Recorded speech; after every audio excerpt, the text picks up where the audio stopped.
Hi, this is Laurie Wright, also known as Not Your Average Grandma. And wow, this is a great episode. I loved talking to Paula Swope. I could have talked to her for another hour at least.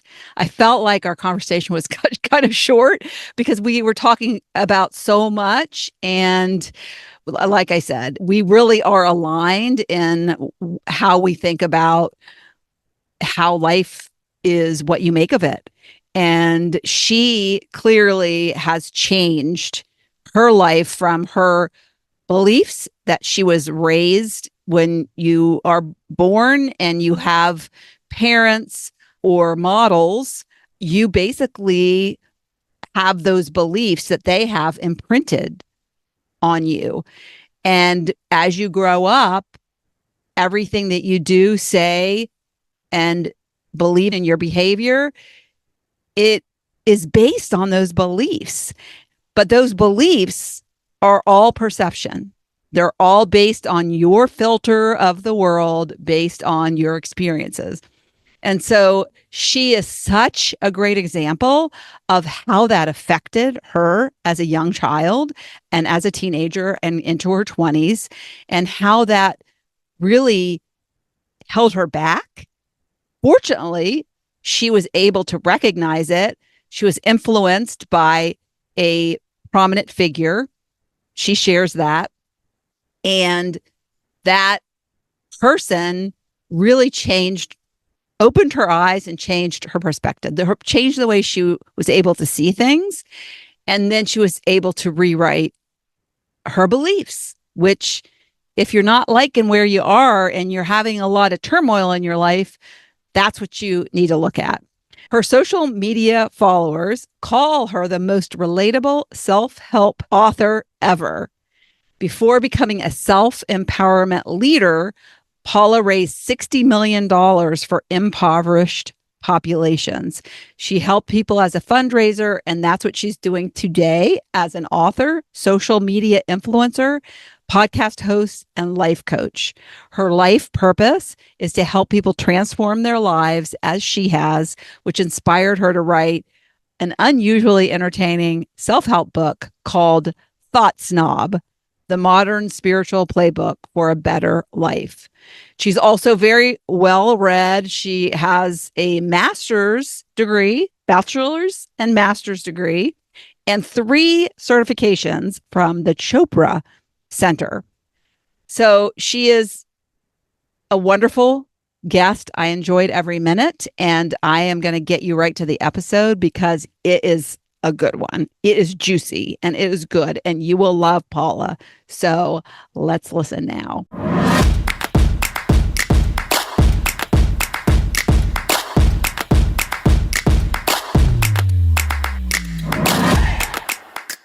Welcome to another episode of Living Your Spark Second Half. And today I have a guest who is a self-empowerment leader. And I love how she refers to herself. So welcome to the show, Paula Swope. Oh, thank you for having me. I love this stuff. I live for it. Good. Well, we will have fun in this conversation. You might be able to tell that Paula is from Kentucky, or at least somewhere southern. She's from Kentucky. Have you lived in Kentucky all your life? I have. I live in Prospect, Kentucky now, which is a suburb in Louisville, Kentucky. And I think, Louisville's the largest city in the state, but I was born in the eastern part of the state. And that's where this accent comes from. And there's a lot of dynamics at play in the state of Kentucky because every 50 miles, the accents change. It's crazy. It's just one of those cultural traits that we have here. And when people hear me talk, they either love the accent or they hate it. But it really throws people back when I travel and they hear me speak. They're like, oh, my God. That's funny because I think for me, living in Virginia, I think I don't have an accent. But I would suspect that when I went to Kentucky, I wouldn't be able to tell the difference. But because you live there, it's probably obvious to you. It's obvious to me. I can hear someone speak and almost know which county they're from. That's crazy. And when I moved here, to Louisville, Kentucky in 2015, and I had lived in the eastern part of the state up until that point. I thought nothing about my accent, and people here in Louisville couldn't believe it when they heard me talk. And I would be like, "Have you lived here your whole life?" And they'd be like, "Yeah." And I'm like, "Yeah, you don't know anything about the state that you live in if you have not traveled around Kentucky, because Louisville is definitely not representative of the rest of the state. It's like a different world. It's way more progressive. The rest of the state really isn't. It's a totally different thing. It's not, you don't feel like you're in Kentucky when you're here. It's just, it doesn't have the same cultural characteristics. And so people that live here in Louisville, they don't sound like me. That's interesting. Travel 50 miles down the road, and you're going to hear people that sound like me. That's so interesting. I love that. I love dialects. And when you go to a country like England, it's really small, and you think everybody, they have different dialects as well, which makes sense because in our country, we have different dialects, but we just have a lot more geography. All right. So I am excited to talk to you. I did a little lurking on your website. So Paula has a book. So I want to first bring that up. It's called Thought Snob, but it's not what you think. Oh, she's holding it. If you're on my YouTube channel, it's not what you think. And I am so eager to talk to you about these acronyms that you've come up with. So she has a SLOB. I think it's called a SLOB. Yeah, SLOB and a SNOB. You wrote a blog post about that. And I have something similar, and I think it parallels so perfectly. But I talk to the people that follow me about ants and pets, but their thoughts, and yours are beliefs, and thoughts, beliefs are behind thoughts. So I can't wait to get into this conversation with you. But one of the things that I thought we could start with that was interesting to me was the title of your blog post was 5 Spiritual Signs Your Conscious Creation Efforts Are Working. Mm-hmm. And I want to know your backstory, sure, but I also want to cover that topic because I think a lot of people, and so your expertise will really help. A lot of people don't know what you mean by conscious creation. Sure. And so if we're efforting that, what does that even mean? And covering what those 5 spiritual signs are, I think is really helpful, because the first one might really surprise people. Mm-hmm. So I think that would be great. But why don't we start? You're a little bit of a youngin' when it comes to people who've been on my podcast. I've had people up in their late 70s.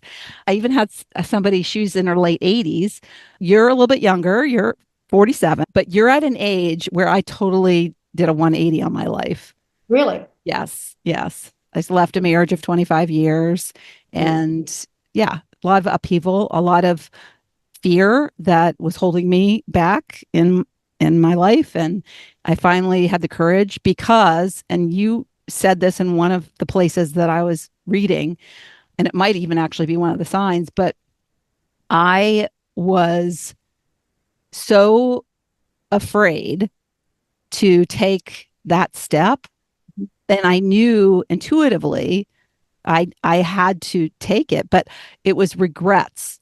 The thing that made me brave finally was envisioning, and I think it's that age, as 50 was approaching, I started thinking about the end of my life. And when I was dying, what regrets? And I would have regrets. And so that scared me more than being scared of where I was, if you know what I mean. Which is a good kind of fear. Yes. It's the fear that creates action. It is. Yeah. It is. So I'd love to know, because you were very young, and I think a lot of people get to this place when they get to midlife. They start to search and they start to reflect. And usually you're very much more in tune with your spirituality as a young person when you start to recognize these things. Because in this day and age, and even in my day and age, we didn't teach us this stuff. Oh, God. It's more aware. I think people know now because people talk about it. But I think technology is something that disconnects us. Mm-hmm. And so there's more of that, even though there's more availability of resources to learn about it. So tell me, what kind of made you shift, what made you get into this, and what made you, because you're certified in like three different things, what made you take that leap into the trusting the process? I really became fed up with literally never getting what I wanted. And that led me to people watching. And I've always been intrigued by the differences in people's lifestyles. And something that you should know about me is being from a place like Kentucky, especially the part of Kentucky that I'm from, which is the eastern part of the state. It's saturated by rural poverty pockets. And if you aren't directly raised in poverty, then you're still influenced by it because it's so rampant. And there's something that everybody who's been influenced in some way by a poverty upbringing, there's something that we all have in common.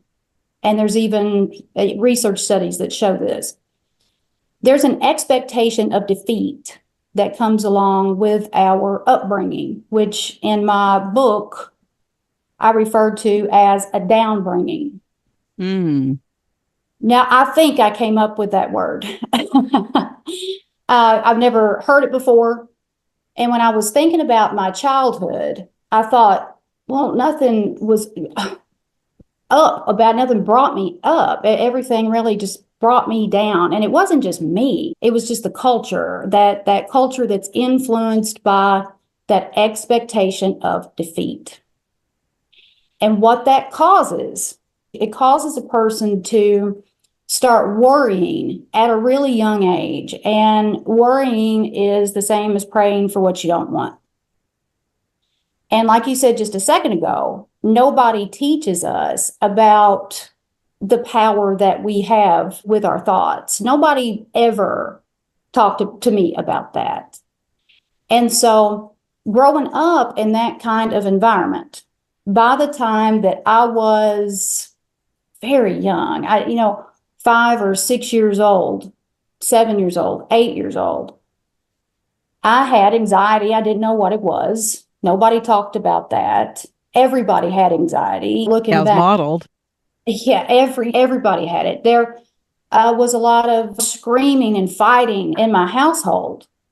And so during those, I'm not an expert on brain science, but I think between the ages of, 2 years old and maybe 7 or 8 years old, we just soak up everything we see and hear like a sponge without much questioning. And so during that time, my parents' marriage was always chaotic. There was turmoil, and worrying was just part of the family tradition. It's just like gloom and doom, sad stories, worry over this, worry over that. And women were absolutely considered to be almost like second-class citizens. And I mean, things have gotten a lot better in the cultural landscape in Kentucky in this day and time, but I was born in 1976, raised in the late 70s, 80s, on into the 90s. Things were not progressive then. Women did not have the voices that they have now. And then the religious denomination that heavily influenced my childhood, women weren't allowed to speak in that church. And I'm just telling you this to give you a picture of why I had absolutely no confidence or beliefs in my capabilities. And I was taught that I was powerless. Yeah. That somebody else was in control of me and my health and my time and my finances, and that God blessed some people more than others. And that's why some people were wealthy and some people weren't. Okay. Not even realizing that, because I have to interject here what you said earlier. It just resonated with me because you said they worried all the time. And you said worrying is just praying for what you don't want. Yep. And that's what they're doing. They're going to church every week praying for what they don't want, and they're bringing more of that. So it's, Yep. how can you get out of it? Well, and worry and peace cannot coexist. And worry is like a really powerful emotion because you build momentum around that stuff that you're Yes. worried about. And if you really think about it and you backtrack, any time that you spent worrying about something, it usually came to pass and then would snowball. Yeah, people And think manifestation is always manifesting the good things. no, we're always manifesting Yeah. bad and good. Hmm. And all that stuff from my childhood, I believed it. Like all that stuff, I wholeheartedly believed it. And so I thought, well, if I'm this person that comes from a family that God has blessed us with wealth and all this good fortune, well, why should I really try? And so you set the bar very low. Like my mother's dream for me was to go to work at IBM, which was the factory that she worked at.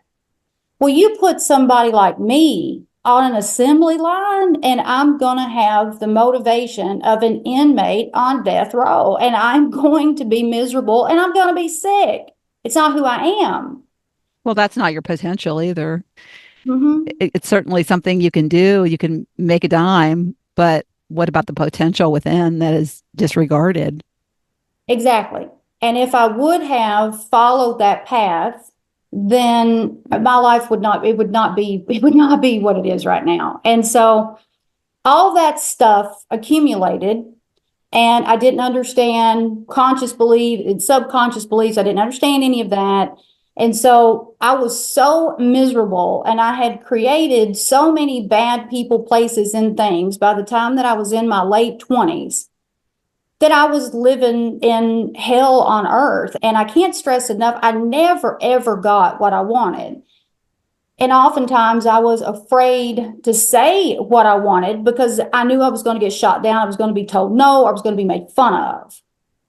And so I Did those was, people just settle and get married or get pregnant early and then live the life and repeat what they yeah, knew? Yeah. it's just like they're How'd you avoid that? they're trapped in this generational trauma. And it's just like Yes. they're on autopilot. Like I'm supposed to do this. My mom did this. My grandmother did this. I'm going to do this because I'm not really capable of really doing what I want to do. So I'm So going to how play. did you break? How come you were different? How come you didn't follow the pattern? Did Oh, someone see your potential or did you don't figure it out?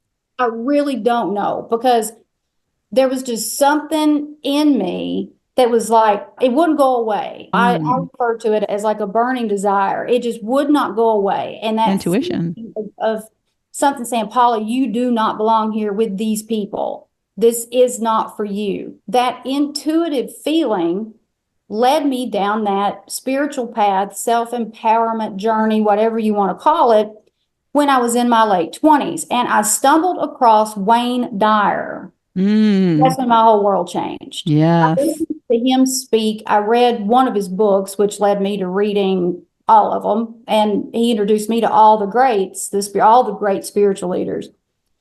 But he said something that resonated so deep. And this goes back to what I said earlier about people watching. He said, hostile people live in a hostile world. Loving people live in a loving world. Same world. I thought, huh, okay.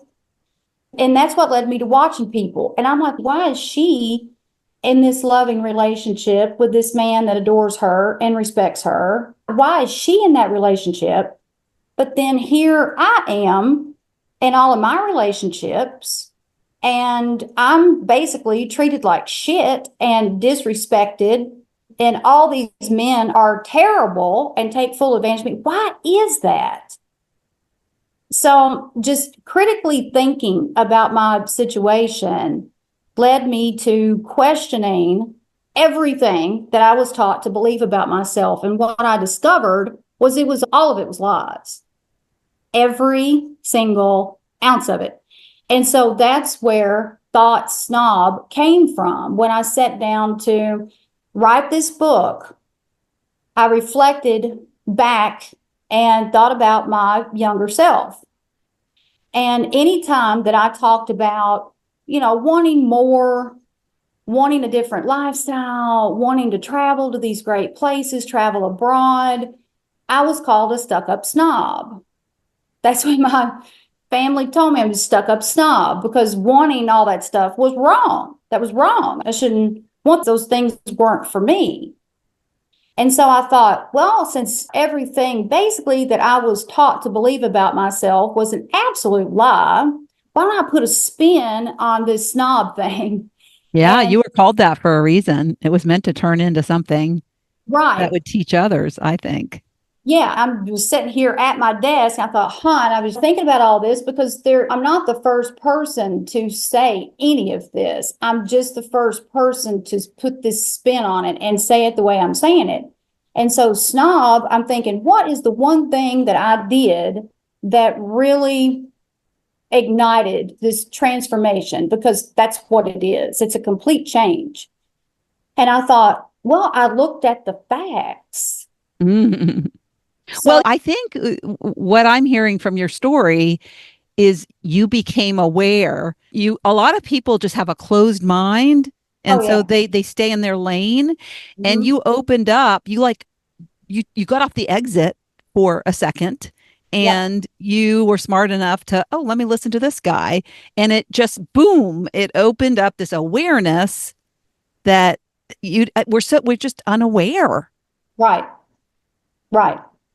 And Wayne Dyer also taught me about God. And the God that I had been taught to follow was this really jealous white man, of course, that sat up in the sky. He was personified.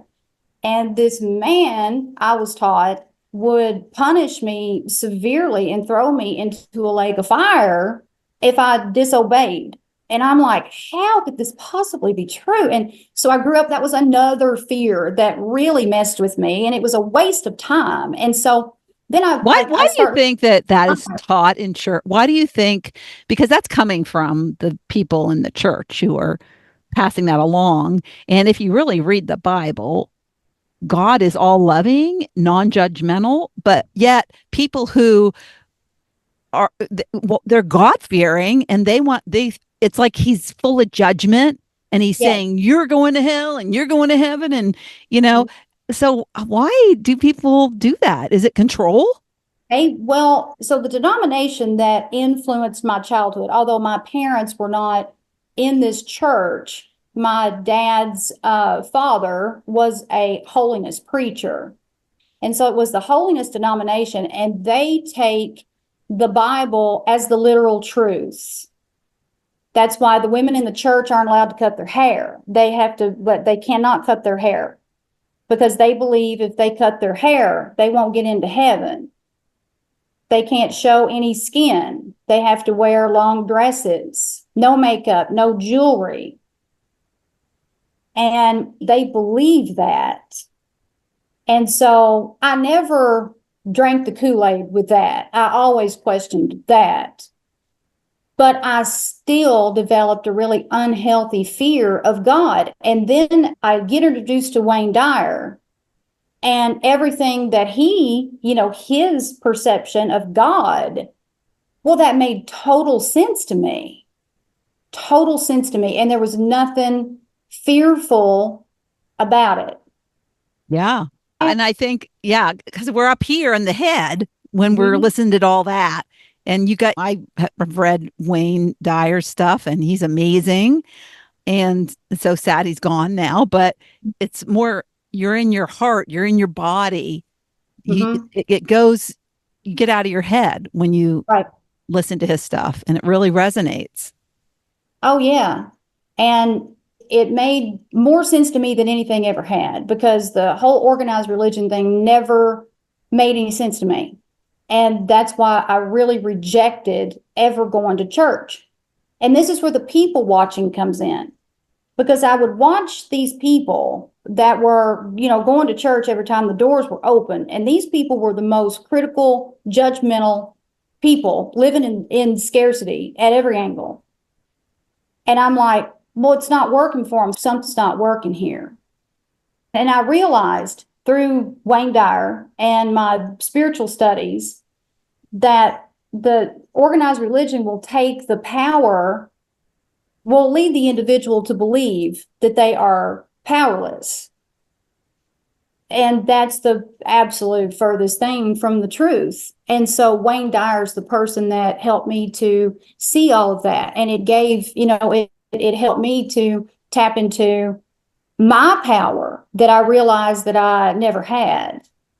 That's And so great. So after studying him, I started really moving into it. And I had a lot of trash to clear out of my subconscious, and that's where thought SLOB came from. And yeah, SLOB stands for self-loathing overrides better, because that's what I did. I never chose myself. I never chose anything better. I self-sabotage. I chose self-loathing because I just didn't believe that I was this, lovable, powerful person. And so all my choices trace back to the loathing, not to love. right. Because Yeah. it's And so so, I want to repeat that so people get that. Self-loathing overrides better. yeah, So what Paula is saying is that when you can't love yourself and accept that you have deep potential within to get out of your current situation, no matter what it is, poverty or whatever it can be, not getting the job you want, not getting the love you want, but you're never going to let better in. right. Yeah. Yeah. So I'll just explain. My aunt is automated negative thoughts. So your slobs, your Mhm. the create, those are beliefs that create these automatic negative thoughts. But I I, love I it. just love it because you can't, you have to change the thinking, the surface before you can rewire the beliefs, right? So I love Absolutely. that. So what And does thought snob stand for? see new objective beliefs. And that just goes back to, hey, look at the facts. Look at the facts here. And if you can only think one thought at a time. And so if before I enhanced my emotional intelligence and started operating with mindful awareness and becoming this extremely mindfully aware person, I had racing thoughts. And those racing thoughts just plagued my mind. And it was, all of them were lies. Like all of them were lies. All of them were disempowering. I never did anything to interrupt them. I allowed them to snowball until some crazy story had been concocted. And then the next thing you know, that crazy story is dictating my behaviors. And I'm completely unaware of what's going on. And that's where all the bad decisions and the bad people, places, and things were created, because we're always manifesting bad and good. And Yeah. that's a piece of this work that it took me a while to understand. Mm-hmm. Yeah, it's And great. And yeah, and so my equivalent to that, well, they're similar, but they're different because I like where yours start at the belief level and just mine are at the surface level. So pets, which is positive, empowering thoughts. love So, it. so you have ants create slobs and Hmm. pets create snobs. Exactly. I see a picture, Yeah, two I love it. cartoons.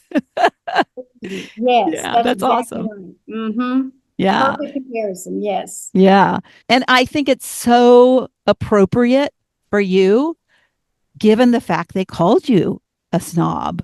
And Yeah. how dare them want to keep you? That's what they do, right? These people Mhm. want to keep you where they are.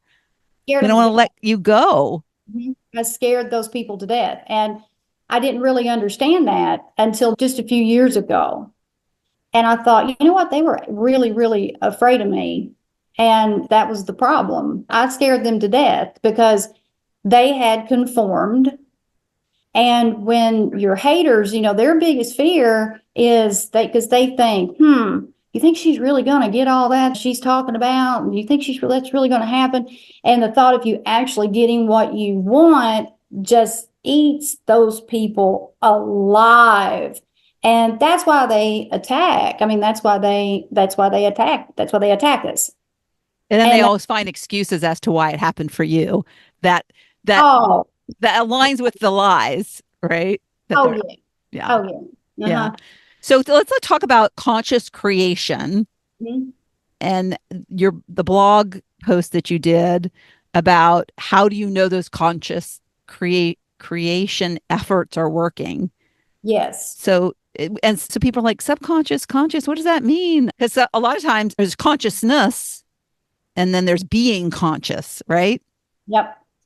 I'm getting to the blog here.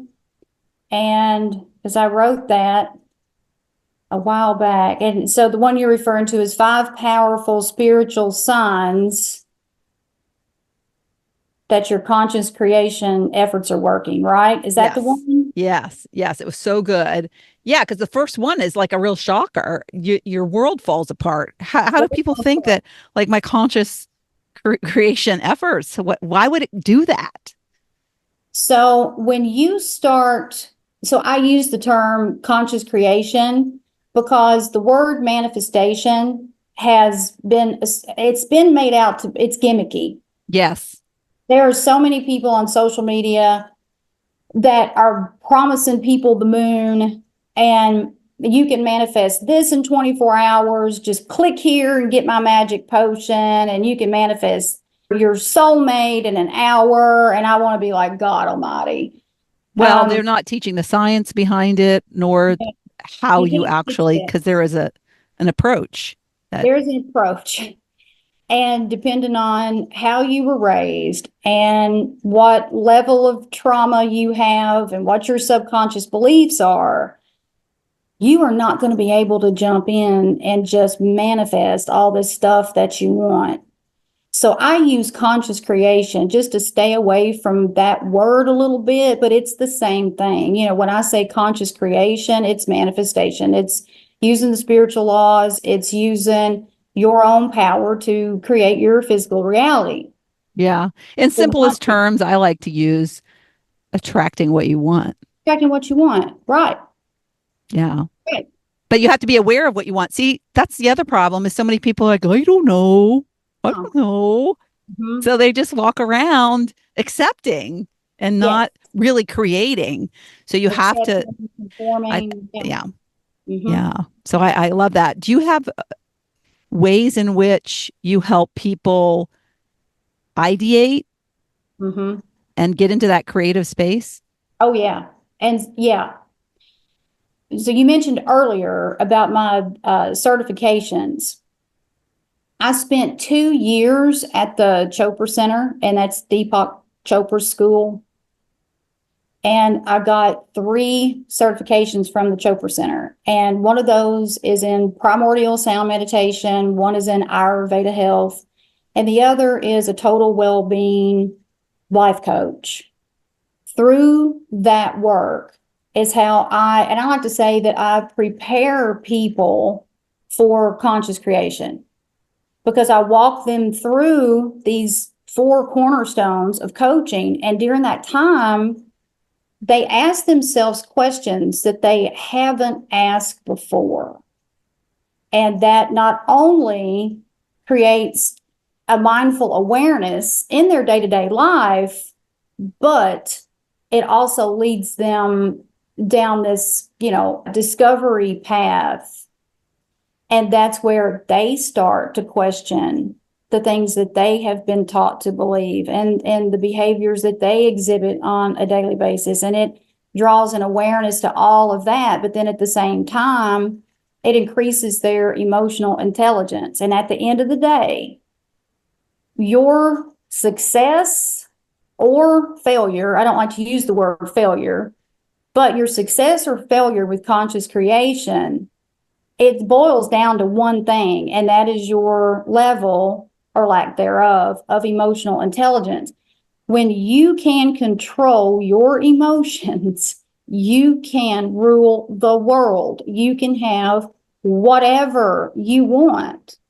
Yeah. And you become a very powerful person that cannot be infiltrated by anything that doesn't look like what you want.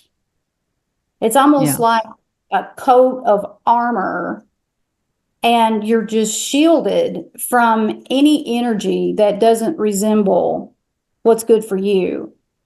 Yeah. And that's how I get people to that level. I help them to increase their awareness and increase their emotional intelligence. And then that just trickles down to everything else. Once you get that piece of it down, there's nothing that you can't accomplish.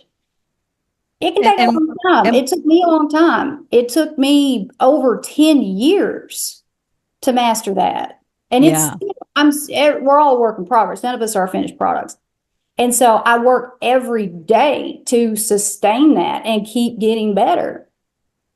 So are you, because you're not suggesting we never get mad again, right? Oh, no, not at all. Not at all. What happens is you just become less reactive and you let things go easier. And I always say I might get mad in this day and time and stay mad for 24 hours versus 24 years because I like them. I had a death grip on anger. I mean, it was part of my identity. It was part of who I was.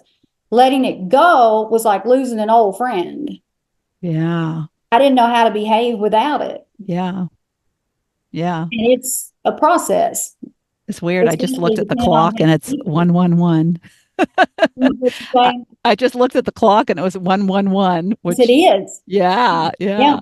Mm-hmm. Yeah, because I was going to say, I think for me, what it helped me do is be the detective of Mm-hmm. my thoughts. Yeah. So if I got mad or I get mad, I have, I guess, the emotional intelligence is what you call it, which I really like that it's called something. But I have the wherewithal to step back and say, well, what was that about? Yeah. You're Where'd that observing. come from? What was I thinking? Mm-hmm. Yeah. You're observing you're witnessing your thoughts. You realize you aren't those thoughts. That's another big piece of this too. And not everybody is enlightened and not everybody operates with a high level of emotional intelligence. You're looking at one of those people. I had zero emotional intelligence, period, zero awareness. And when I developed those two things and cultivated those two things and just adopted them as part of me, I have a different perspective. And so I can spot people that don't have an awareness and don't have that level of emotional intelligence. And because I have that awareness and that perspective, how could I possibly get mad at those people? I used to be the same way. And we're all from the same source. And so fighting with somebody it's as stupid as fighting with my own hands. And so if I'm around somebody that really triggers me and I don't like them, I do my best to just stay away. Because at this level of self empowerment or spirituality, whatever you want to call it, confidence, whatever, it's not about liking everybody. You're not going to like everybody. It's not even possible. It's just about having that awareness of who is right for you and who is wrong for you. And just stay away from the people that are wrong. Just forget it, cut them off. It's not happening. They have nothing to offer. And it's about having that level of emotional intelligence to be okay with those harsh decisions Yep, because you have to be harsh. yep, yep. Yeah, your life won't change unless you, what's the saying? You're the average of the five people you spend the most time with. If you're Yeah. with a lot of negative people Yeah. That's who are, exactly who right. believe you that you're not capable of more Yeah. and are That's always right. listening to your complaining and buying into it, then that's not going Yeah. to change anything, right? No. And I say in my book, you are what you eat, but you're also who you associate with. Mm-hmm.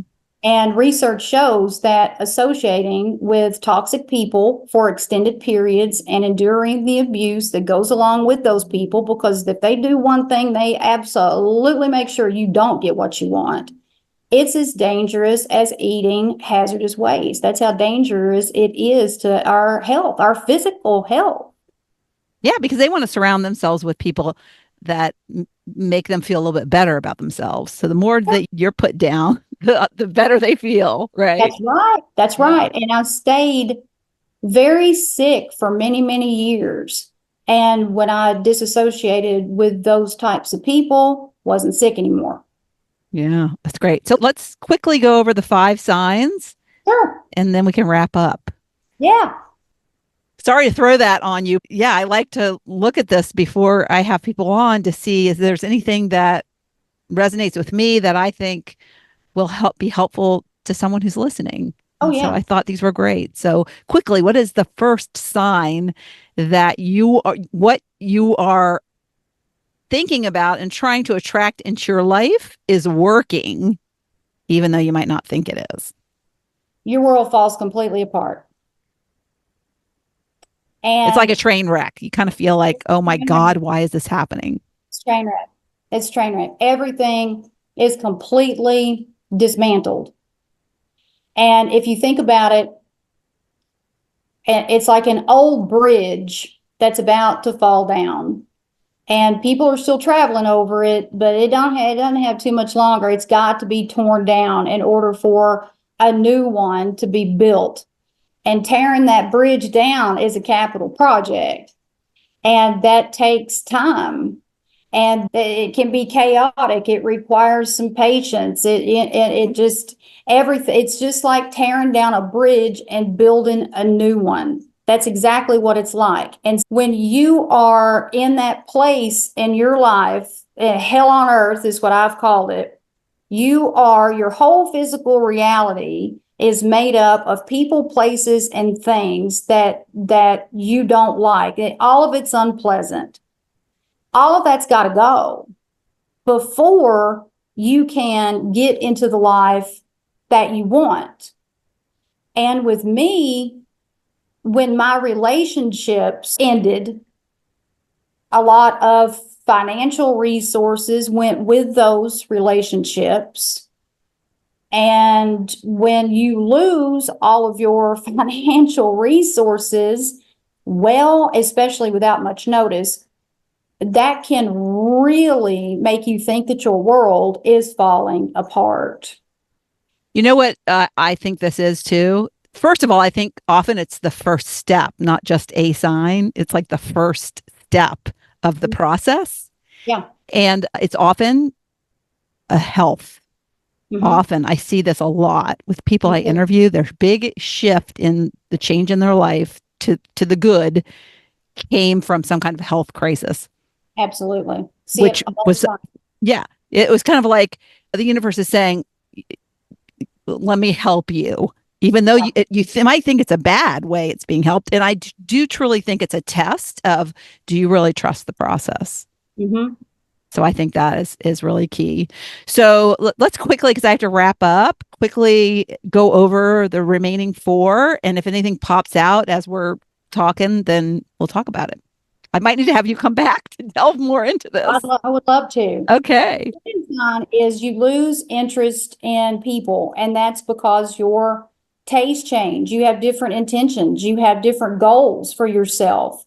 And if you go from being a slob to a snob, then there's no way you're going to stick around that boyfriend that disrespects you and cheats on you and does nothing but make you feel horrible. You're done. You lose interest in that.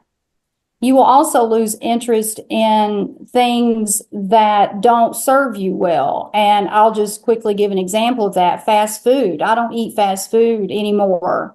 And it's not something that I set out to do. My taste changed. I don't want it anymore. That's the magical part of this. That's what changing your belief systems can do.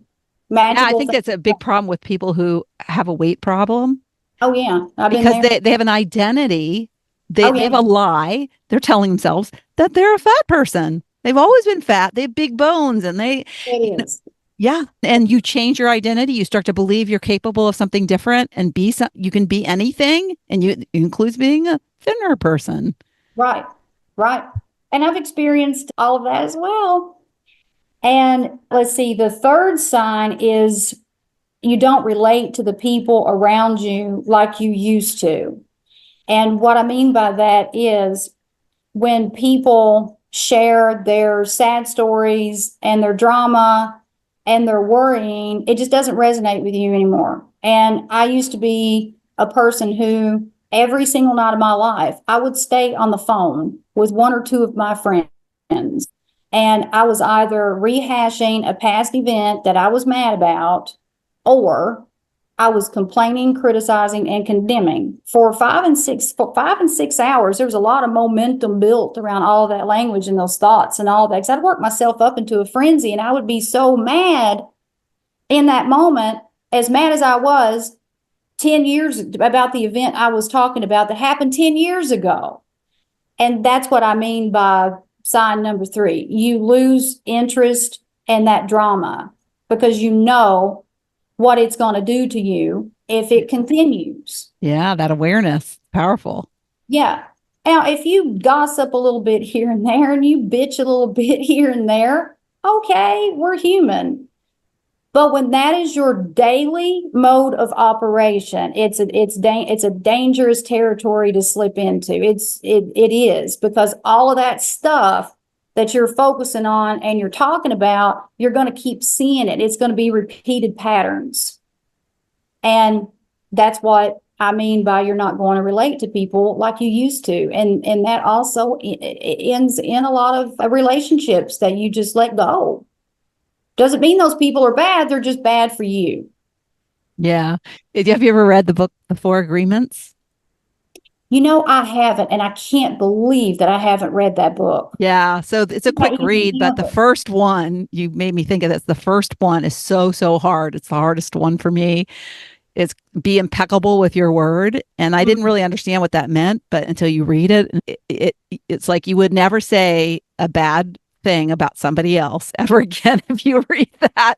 And so every time I get into a conversation where I'm saying something that, oh, that person, blah, blah, blah. And I'm like, oh my God, I'm not being impeccable with my word. That is probably the hardest It's so one hard. for a human being. It's so hard. It's so hard. And I'm never, ever going to act like that I don't do that, because I do, but I keep it to a bare minimum and I think through it, and We I'll, catch ourselves. Yeah. I yes, think that's the yes, thing is, oh, when we know yes, it's not good or we know we shouldn't be doing it, then that's half the battle. it is. You're right. And I'll just get it off my chest and be done with it. Not drag it out, no momentum, just say it, done, move on to something else. And then sign number 4, you have an inner calling that you can't ignore. That's what I was talking about earlier. It's something that it's not audible. It's a knowing that will not go away. A whisper. And it's what you saying? I say it's a whisper often, like a Absolutely. nudging. It's a nudge. It's a nudge. And it won't go away. And Mhm. things will pop up, opportunities, whatever. And either you act on them or you don't. But if you don't act on it, it just keeps coming back. And so that inner knowing becomes very, very strong, and your intuition becomes enhanced. And so you can feel it. You can feel it when you walk in a room and you're not supposed to be in that room. You can feel it. Yeah, And I love hearing stories of people who they didn't know why, and it was the weirdest thing, but they were just had this nudge that they just needed to take a drive and go somewhere, and then something happens. So it's often very unrelated to Mhm. what ends up happening. It's like, why did I have that? Or somebody invites you someplace and you don't want to go. Oh yeah. And at the last minute, you're like, oh my God, okay. And then you meet your future husband, or it's crazy how it can happen when you least expect it too. And Yeah. anytime that I have an intuitive nudge and something's just, pushing me in a direction, I go with it. And this Yes, day, you go with it. You trust the I go process. with it. Yeah. Hmm. And so that's what I mean by that fourth Yeah. sign. And calling to me, I don't want people to think this is like a greater, like I'm going to be the next Nelson Mandela or something. Oh, It's right. no, a calling is calling you to something, Yes. calling you to a place, a destination, an outcome that you have no idea what that might be, but Yeah. So I just want to make sure that's clear. Yeah, it's like being in a job that you hate and you're not making any money and the work environment is toxic and it's not good for you. And you have an intuitive nudge that your coworkers don't have. And it's just like you don't belong there. They don't like their jobs. Your coworkers don't like their jobs, but they don't have that intuitive nudge. They accept it, but you can't accept it. And you're thinking constantly, I need to leave this job. I need to leave this job. Then you leave the job and then the opportunities start flowing in. Yes. But it was acting on that inner knowing, that calling, that burning desire. It was taking that action to get out of there to open the door to where you're really supposed to be. Yeah. Yeah. Yeah. That's great. Number 5. Number 5, you view people differently. And in the article, I say this is a sign of significant pivotal inner transformation. And I touched on this earlier. What I'm talking about here is you see people as an extension of yourself. That's what I said earlier. We're all from the same source. I Oh, may not yes. like someone. That's all right. That's all right. I don't have to be around them. I can still have love and compassion for them, even though I don't like them and they're not good for my energy space. I see them as being from the same source, just different from me. They may be great for somebody else, just not for me. It's like the ocean and all of the waves are different. And it's like the ocean is our source. And then all the waves, that's our soul. And each wave is different. And that doesn't make, just because we're different, it doesn't make us right or wrong. We just have to choose what's right or wrong for us. And when we can see somebody with empathy and compassion, it changes everything. You don't waste your time criticizing those people, being angry at those people. You just recognize it for what it is and you move on. And if they make you mad, they trigger you in some way, then you know that. Make a note of it. Don't be around them anymore if you can avoid it. Yeah. That's Yeah. what They're I'm. probably a thought slob through no purpose, no intention. They're just lost. Yes. They don't have, I like to use the analogy of they don't have the right glasses on, Right. that they're filtering things differently. Yeah. And so that is great. That is great. So that's a really powerful 5 signs, I think. Mm-hmm. But I would say people just need to start by what? If they're just like all of a sudden, this is like an aha moment. I'm like, well, I have never heard of Wayne Dyer, so you should probably look him up. Haven't read the 4 Agreements. Quick read. You should do that. Get her book, Thought Snob. So those are all good first steps. But I think, what would you say to somebody who just is leaving this episode and they're like, wow, they're starting to just be interested that there might be options for them? They need to sit down and make a list. They can write forever. It doesn't have to be done in one setting, can keep going back to it. They need to make a list of everything that they don't want. I don't want this. I don't want this. I don't want this. I don't want this.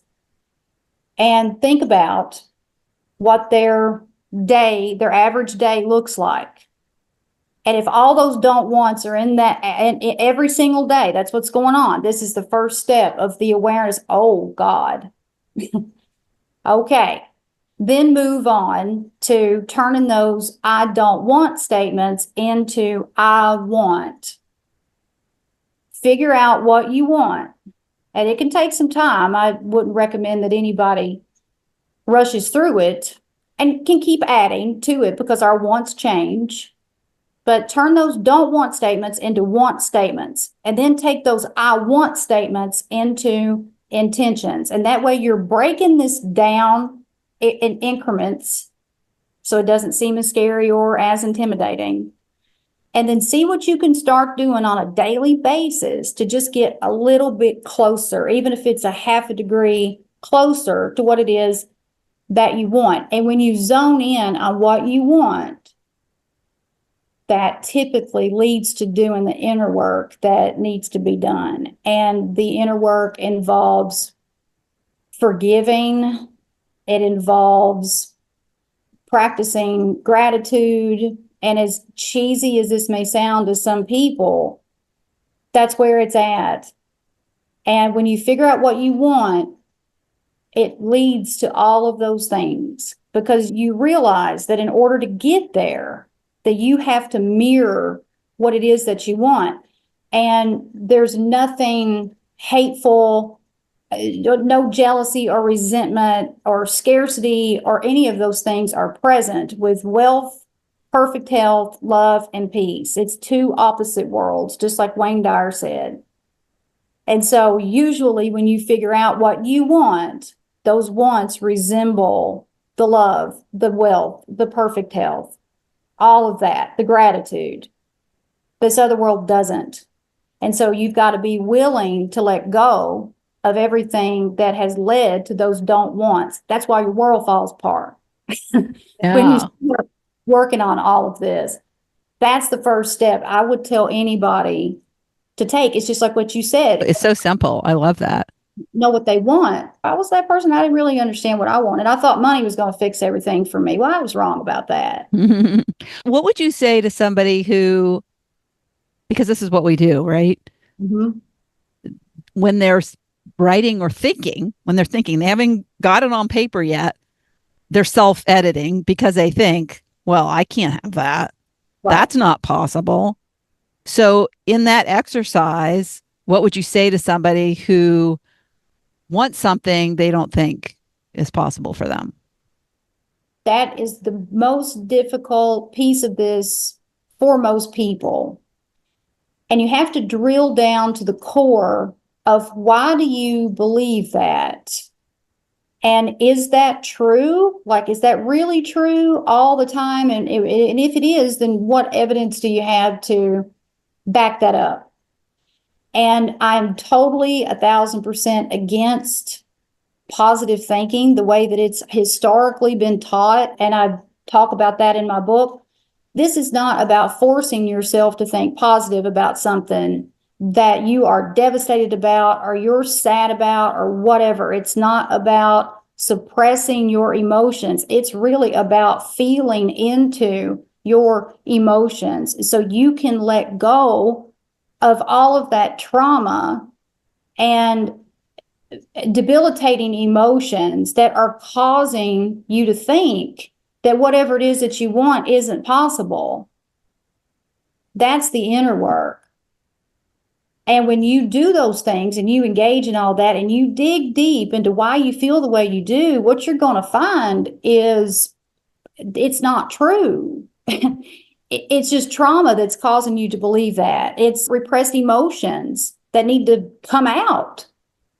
And when you Yeah. start to release all of that, then you create a lighter energy. You feel better. And when you feel better, then it's a brighter world. Things look just a little bit better.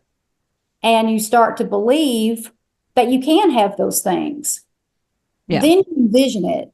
And when you start envisioning what you want, you will eventually believe that you can have it. Yeah. Envisioning is key. When you figure out what you want, take it up here and see it. And I got to the point that I was envisioning so much that when I would come out of those envisioning sessions, my physical reality did not seem real. What seemed real was the life I was living up here.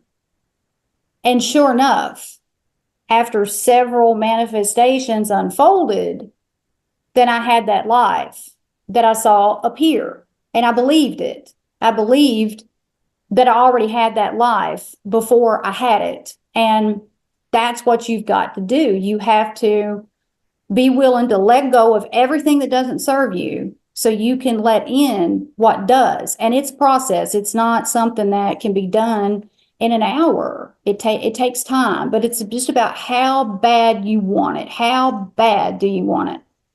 Yeah. It just made me think of deja vu. Do Hmm. you think deja vu comes from our subconscious? Do you think it's something that we have envisioned or potentially even manifested without being conscious of it in the past? I think it's synchronicity. I think it's a Yeah. form of synchronicity, Yeah. I which was I, reading a book once, and this woman, she did a lot of the visualizations, and she envisioned a lot of her visualizations included this big gold mirror, and she Mhm. would she her visualizations would take place inside the mirror. It was like this magic mirror, and she would lay down and she would think of the mirror, and it would help her get into that mindset. Yeah, And then she actually, fast forward a few years, she came into a place and it had this, exactly the mirror that she had envisioned in her mind for so long. there you go. Yeah. Mhm. I can't remember, a museum or some place that she went. And Mhm. yeah, it's just a kind of a cool thing yeah, these things happen in our mind. And yeah, we could go a lot of places down the rabbit hole, but in terms of time and what does time mean, and it's more of a human thing. But yeah, Right. yeah, but that we have to do that on another day. But it's been delightful to have you. I love talking about this stuff. Well, I live for it. I can talk about this all day. And so if you ever want to do it again, do a part two, I'm Okay. totally game. You let me know. I've loved it. You've been wonderful. So what's on the horizon for you in the second half? What's sparking you? You know, I've got Thought Snob debuted on August the 11th. And so I'm focusing on promoting this book. It's my debut book. And then I've got the Thought Snob podcast, and my husband is the producer, and we are growing that podcast, and I'm very proud of it. And it's all about healing. It's teaching people techniques that they can use on their own at home to heal. And the content is fabulous. I've loved every minute of it. Yeah, yeah, I love podcast is the best thing I've ever done. When did you start Yeah. it? The first episode dropped on June the 4th of this year. Awesome. Yeah, so that Yeah. was strategic because we wanted to get the podcast out before the book launch. And we knew the book was Yeah. going to launch sometime around August. And what's on the horizon is growing the podcast and continuing to be a content creator on social media. And my following is relatively large, and I always want to grow that. And then there will be a book number two, three, four, five, six. I have so many books that I want to write, but the one thing that's coming up, and nothing is carved in stone yet, but I'm 95% sure that I will be doing my own show here in Louisville, Kentucky. I think that will probably gear up in about a month. I'm talking about a TV show, Fun. and we'll see where that takes me. That's awesome. Well, you'd Yeah. be great. You'd be great at it. I've enjoyed every minute. And you're very, I really like your accent, even though it might be from the lower end of Kentucky. You've actually got a great story and can show people what's possible. Mhm. And that's what I love to do. A lot of people who say I'm too old, I can't start anything. If you have a calling, if you have a Ever. desire, if you have a nudge, I mean, there's a Mhm. lot of examples. Look for examples. People watch. People watch. Yes. Yeah. Louise Hay was what, 60? Oh, I yeah. think Yeah. she Yeah. started the house. Yeah. Yeah. Definitely a lot older. Yep. Yeah. Means nothing. Yeah. The woman who did Joy of Cooking, actually Julia Child, Yeah. she was 49 when she co-wrote her first book that got rejected, actually. There Yeah. you So go. much. Grandma Moses didn't start painting till Sure. she was 76. So Right. many examples. Yeah. So many examples. So many examples. It means Yeah. nothing. The only time age means anything is when you're 90 years old and you're there on your deathbed, and all you can think about is what you wish you would have done. Just act. The universe will conspire in your favor. Live like today's your last day and follow your heart. Thank Mhm. you so much. Oh, thank you. This has been wonderful. Thank you so much.